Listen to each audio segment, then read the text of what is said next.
Un coup d'État au Dahomey. Nous l'avons appris cet après-midi, il a eu lieu cet après-midi d'ailleurs. Le président Ahoma Degbe a été renversé aujourd'hui par l'armée.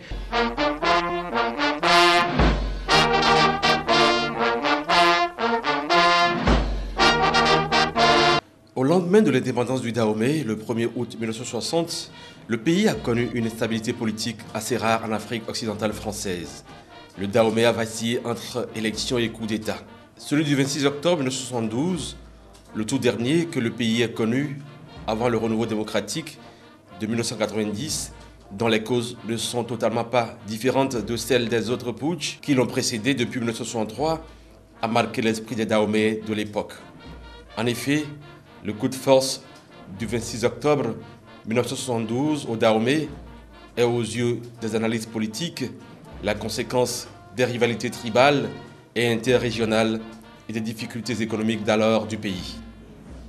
Au soir du 141e jour de la plus grave crise politique qu'il ait connue en 10 ans d'indépendance, le Dahomey a appris le 30 avril 1970 par la voix du lieutenant-colonel Paul-Émile de Souza, président du directoire militaire qui le dirigeait depuis le 12 décembre 1969, qu'un nouveau régime remplaçait enfin celui du docteur Émile Derlin Zissou, renversé le 10 décembre par le colonel Maurice Kouandété, et que le pays était doté d'un régime politique.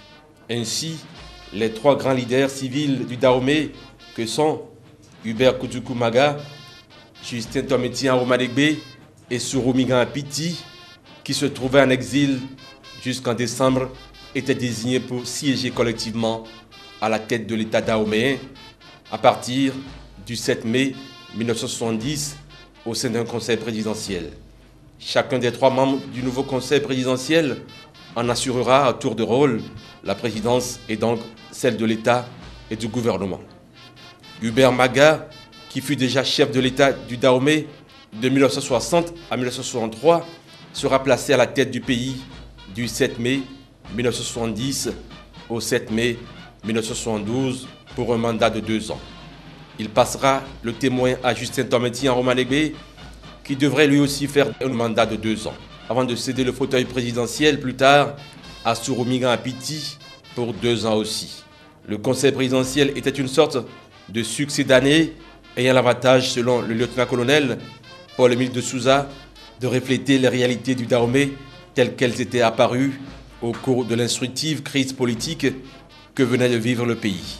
C'est-à-dire, à tour de rôle, la présidence sera assurée par le nord, le centre et le sud du Dahomey. La plupart des officiers étaient loin d'apprécier le fonctionnement du système tricéphale qui tenait les rênes du pays. Nombreux étaient aussi les officiers supérieurs, conscients que cette situation ne saurait s'éterniser davantage. Ainsi, de contact en contact, entre les officiers supérieurs de l'armée, que sont le colonel Alphonse Allé, le commandant Michel Aladaye, le capitaine Mathieu Kérékou, Janvier Assogba et Michel Aïpé, le complot a fini par prendre corps entre les trois capitaines. Prévu pour le mercredi 25 octobre 1972, le putsch fut retardé d'une journée puisque le conseil des ministres du mercredi fut reporté au jeudi 26 octobre. Commandé par le capitaine Janvier Assogba, accompagné de son adjoint Michel Aïpé, les putschistes s'ébranlèrent de leur base de Ouida en début d'après-midi pour Cotonou. Après une brève escale au Kangezo, ils investissent le palais de la présidence où le conseil des ministres se tenait. Le palais encerclé, les blindés choisirent leur cible et le conseil présidentiel tomba.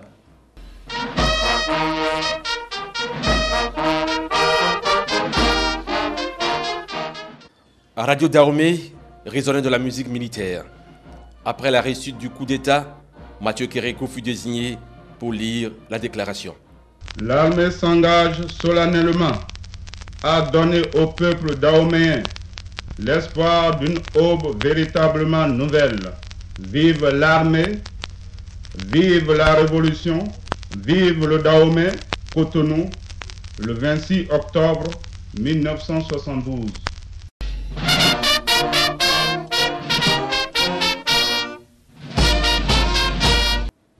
Ce fut un discours dans lequel Mathieu Kérékou devenu l'homme du 26 octobre, qualifia Maga, Aomadegbe et Apiti de monstres à 3 têtes. La formule du conseil présidentiel pour les putschistes est providentielle pour ceux qui ne se conçoivent dans la nation qu'à la tête de l'État. Ce que nous reprochons, c'est le système. Le Dahomey ne peut pas avoir 3 présidents. La France a plus de 55 millions d'habitants, j'espère, je crois bien, mais elle n'a qu'un président. Alors qu'au Dahomey, on a à peine 3 millions, 3 présidents, c'est trop. Nous sommes assez pauvres pour avoir 3 chefs. Il n'y avait pas d'autorité de l'État. Donc ces 3 présidents ne se reposaient sur rien d'abord. Et le peuple a apprécié l'action que nous avions menée. C'est terminé. Il n'y a aucune enquête d'entamer encore. Nous n'avions pas le temps de faire des enquêtes pour le moment. Pour nous, ce qui nous intéresse, c'est le redressement économique de notre pays. L'homme du 26 octobre prendra véritablement ses marques le 30 novembre 1972. La branche ne se cassera pas dans les bras du caméléon. Le Dahomey sera commandé et dirigé par le gouvernement militaire révolutionnaire dans la sagesse et la dignité. Le choix porté sur Mathieu Kérékou serait lié au fait qu'il était un officier de valeur qui défendait des points de vue politiques qui rejoignaient ceux de ses camarades. Il présentait le meilleur profil pour faire l'unité autour de sa personne et défendre la cause qui a conduit à l'évincement du conseil présidentiel.